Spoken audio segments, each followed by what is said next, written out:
IndyCar fans, it's your friend IndyCar Dad. I show you how to have fun at the races. They just announced the schedule for 2026, so let's go over it and I'll tell you something fun about each of the races. How's that? So then you can look forward to races you can go to or you can watch. It starts off with St. Pete. St. Pete is a street party. It's like this area town where everybody congregates and watches the races. There's lots to do. There's lots of like gimmicky things, and the weather's usually really great. So if you get a chance, St. Pete, thumbs up. Now Phoenix is back on the schedule after a long hiatus. I had never been there before. I've been to Phoenix, Arizona, and it is great that time of the year, but I've never been to the track. I just remember Paul Tracy crashing out when he was ahead by over a lap, so might be a great race. The Arlington race at the Cowboys Stadium and the Ranger Stadium, it's a brand new one, has a really long straightaway. I think it's going to be very exciting, and I think it's going to be very posh. So if you're looking to entertain family members or something like that, I think that's a really great choice. Then you have Barber Motorsports Park.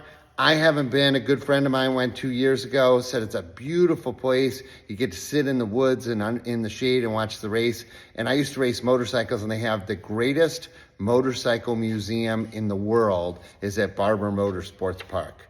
So then, of course, Long Beach. I've been to Long Beach. It is a party.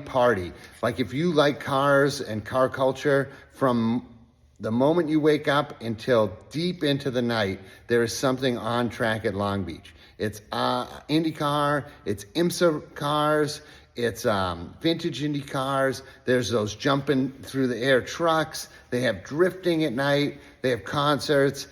It is a party. So then, of course, you got the road course at Indy. Great time to go to the Speedway because it's not Indy 500 crowded and there's a race going on. And then that follows up with Indy qualifying weekend, which doesn't appear on the official schedule, but it's a great event to attend if you're in the area. I actually live in Detroit, so I'm 5 hours away. So some years I go, some years I don't, but it's always a good time. Qualifying weekend is 10 out of 10. And then of course the 500 itself is insane. It's honestly not my favorite race to attend because it's just so insane. I can't handle all the people as well as I can some of the other races, but I wouldn't miss it. It's definitely, I'm going and I'm gonna have a great time, but I don't give it 10 out of 10. There are some races, I know this is blasphemy, but there are some races I have a much better time at than the 500. But there are no races that are more important and more emotional than the 500. So following the 500 is the race that's nearest to me. I'm 15 miles from the Detroit Grand Prix. I also own a Corvette, and they'll let you drive your Corvette on the racetrack.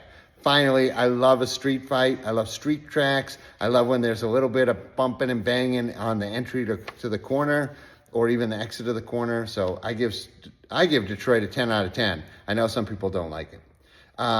Then you have Worldwide Technology Raceway. This is a race I'll almost certainly watch from the couch. I will enjoy every second of it. I'll have the app open. I'll be watching from the couch. Road America, a gorgeous place to go for the weekend. The camping is fantastic. The food's amazing. And the people are so nice. Also, the access is great. You get paddock access, and then the paddock fence backs up right to the pits. So you can stand there right from behind the pit stall of your favorite driver and watch the race from there. So it's pretty amazing. I really, that's a 10 out of 10 race. Mid-Ohio is close to me. It's a 3.5 hour drive. It's a great racetrack. It's a little old school. It's almost like visiting a club racetrack where the facilities aren't that great. You're talking like Porta-Johns and that type of deal. But if you get paddock access, it's really great. And there's a great place to watch on the hill between turn 3 and 4, I think it is. And it's just a nice place to watch with 30,000 other fans sitting in a chair. So great times. Usually not too hot. Last year was kind of hot. Nashville is a party. That was the last race this year. I went there. IndyCar threw a great event. And this year it's going to be on the night. It's going to be electric. And I imagine it's just going to be super hot, super cool. Portland, I've never been. It's kind of far away from me. One of these days I'll get out there and experience it. It looks like a classic racetrack, like a Mid-Ohio. And I think that experience would be fantastic as well. Now, let's talk about what happened in Toronto, and we're going to the streets of Markham. I used to go to the Toronto race, and from Detroit, you could take a train, and it was like the easiest process. The train would get you out of the station and it'd be 1 mile from the track. It was great. Well, it turns out that the new racetrack is actually on the same rail line. So I can still take a train, and the actual train tracks, like train station, is the parking lot of part of the track. Part of the track is in the parking lot of the train station. So I'm definitely looking forward to a relaxing train ride to Markham. Milwaukee has that state fair thing going with all the great food, so that's going to be a great event. And then we're going to finish up at Laguna Seca. I went a few years ago. Everybody thinks, oh, Laguna Seca is the final race. But just a few years ago, we had the final race at Laguna Seca. And I went, I had the privilege of going, and I had a great time. It's a great race weekend. That track is nuts. If you've never seen the corkscrew in person, it will blow your mind. It's like the side of a ski hill.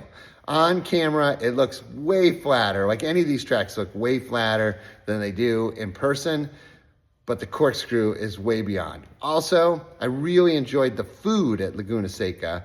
It's California food, so they're not afraid to sell you fruit cups and healthy things to eat and, Mexican food. So, big thumbs up to the schedule.